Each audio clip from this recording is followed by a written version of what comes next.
Stadiums of the 2022 World Cup in Qatar. Salam alaikum.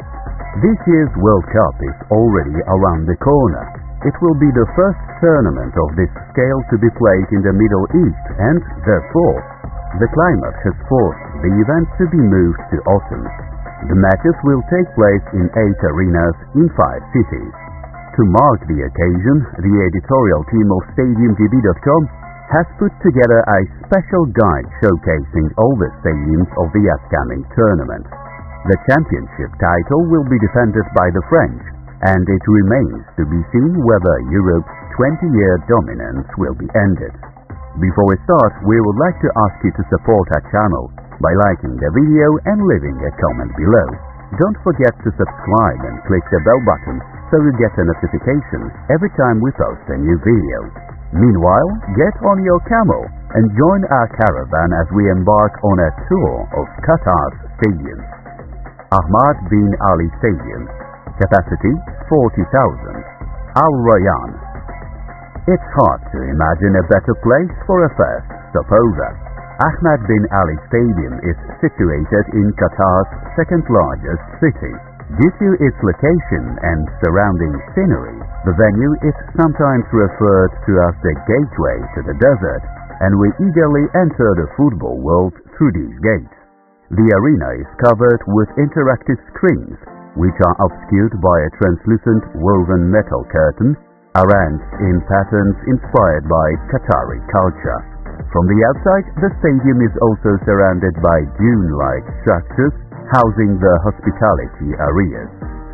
An interesting look has also been provided on the inside. The new stadium has an unusual seating arrangement, forming a red and black mosaic.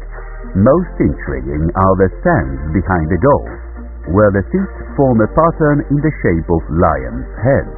This is a reference to the Al-Rayyan FC team that plays at the venue, whose nickname is, you guessed it right, Lions. Al-Janoub Stadium, capacity 40,000. Al-Wakra. Our guide now leads us towards the coast, where there is an extremely peculiar venue. The arena itself resembles... That's left for you to judge what exactly. In any case, we stick to the official interpretation, according to which the designers were inspired by the sea. From the outside, the roof domes are meant to resemble sailboats. From underneath, they bring to mind the hull of a ship, while the seating creates a composition similar to sea waves. For centuries, the people of Al-Wakra have been dedicated to both fish and pearl catching, using traditional dhow sailing boats which are characteristic of the region. The stadium is one of only 2 venues of the World Cup to be equipped with a retractable roof. The folded membrane is hidden in 2 places under the fixed canopy above the stands behind the goals, from where it extends towards the main beam suspended over the center of the pitch. The Maritime Stadium will be the venue, like the rest of Qatari facilities, for 6 group stage matches and the round of 16. Al-Thumama Stadium, capacity 40,000. Doha. Heading north by northwest, and the skyline of Doha appears on the horizon. Scenery like from 1001 Nights, isn't it? We'll stay longer in the capital, as almost all the tournament stadiums are located in its metropolitan area. 12 kilometers from the center sits another 40,000-seater. The theme of the unique venue is the traditional Arab headdress, known in this area as the Ghafiya. The building resembles a Ghafiya through its exterior, circular form, with a perforated, lace-evoking facade and a flat, ornate white roof. The stadium was created on the outline of a perfect circle. The stands are divided into 2 tiers, separated by a strip of VIP seats. The auditorium is also divided into 2 parts in terms of the color of the seats. On one side they are green and on the other red. After the 2022 World Cup, the capacity of the stadium will be reduced to 20,000 seats as a result of the removal of the upper level of the stands. One of the World Cup quarter-finals will be played at the venue. Education City Stadium, capacity 40,000. Al-Rayyan. We remain in the Doha urban area. The next venue on our trail is located on the huge university campus, home to as many as 8 international higher education institutions, hence its name. The closed, angular shape of the stadium is meant to evoke a diamond. This is the leitmotif of the arena, also known as the Desert Diamond, thus alluding to the rich design of Arabian architecture. The roof is covered with metallic panels. The facade is made up of rhombus-shaped elements, and their colors change depending on the angle of the sunlight. At night, the facility can also be illuminated. The auditorium has been divided into 3 levels. The uppermost of these will be mostly dismantled after the tournament, leaving around 25,000 seats. The rest of them will be donated to developing countries. One quarter-final game will be staged here. Once again, we would like to encourage you to subscribe to our channel and hit thumbs up. Remember to click the bell button as well.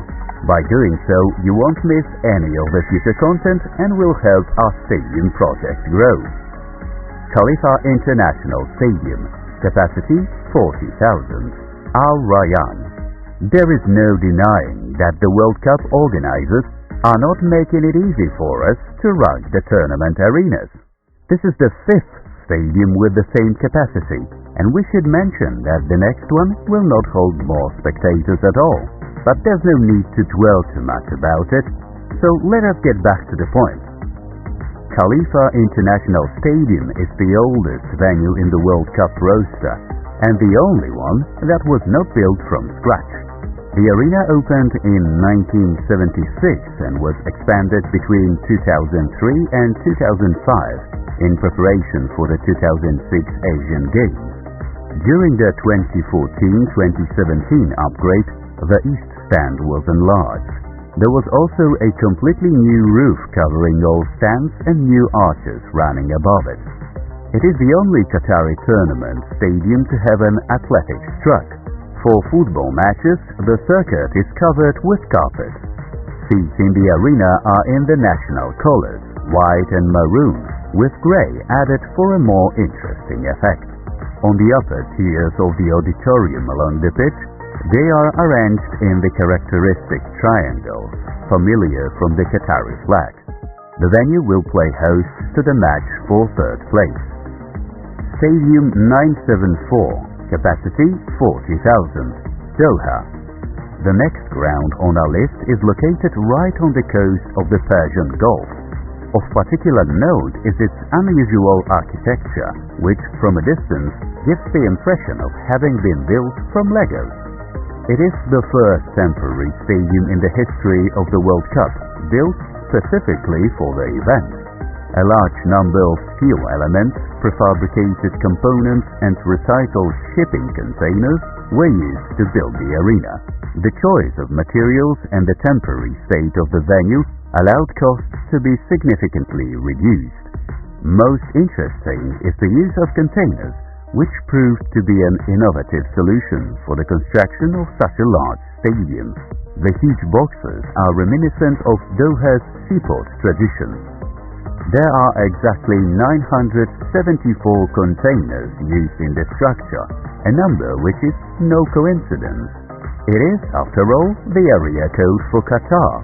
After the tournament, the facility will be demolished and the site transformed into a green area. Al-Bayt Stadium, capacity 60,000, Al-Khor. We find ourselves in the northernmost stadium of the World Cup. After such a long trek, it seems we could not have come to a more suitable place, as a caravan stops in front of a gigantic tent. The stadium has been encased in an original facade connected to the roof, the shape of which sets the theme of the venue, a traditional Bedouin tent, the so-called Bayt al-Shah, hence the name. The exterior is white with horizontal black stripes running all around, symbolizing the tribes and families that used similar structures. The tent surrounding the stands was created on a rectangular plan, and its dimensions exceed the size needed to cover the auditorium. The venue is the second arena of the championships to feature a retractable roof. The seats in the auditorium are predominantly red, and the color scheme is enhanced by black horizontal stripes with traditional Bedouin Sadu patterns. This motif is also repeated in the interior decoration of the stadium. The venue will host the opening ceremony and the first match of the tournament, which will take place on November the 20th. The host rival will be Ecuador. In addition to the group matches and one round of 16 games, there will also be a quarter-final and a semi-final staged here. Lusail Stadium. Capacity 80,000. Lusail. The final stop on our tour is one of the largest stadiums in the Middle East, the venue for the second semi-final and the grand final of the World Cup. The facility was built on the outskirts of the capital in the futuristic city of Lusail. The architectural concept is based on local folkloric motifs. The form of the building is reminiscent of a traditional ball, and the triangular patterns on the golden facade were inspired by lamps formerly used in Qatar. In addition, the roof membrane has been shaped to create a bird's-eye view ornament made up of numerous rhombuses. The 45,000 square meter roof is one of the largest of its kind in the world. The stadium's high stands are divided into only 2 tiers. Each has an internal division into halves to improve communication and offer optimized positioning of pedestrian walkways or places for the people with disabilities. The final concept was kept secret for a long time and was made public when construction was already at an advanced stage. After the World Cup, the capacity will be reduced to 40,000 spectators. Our caravan managed to happily reach the end of the voyage.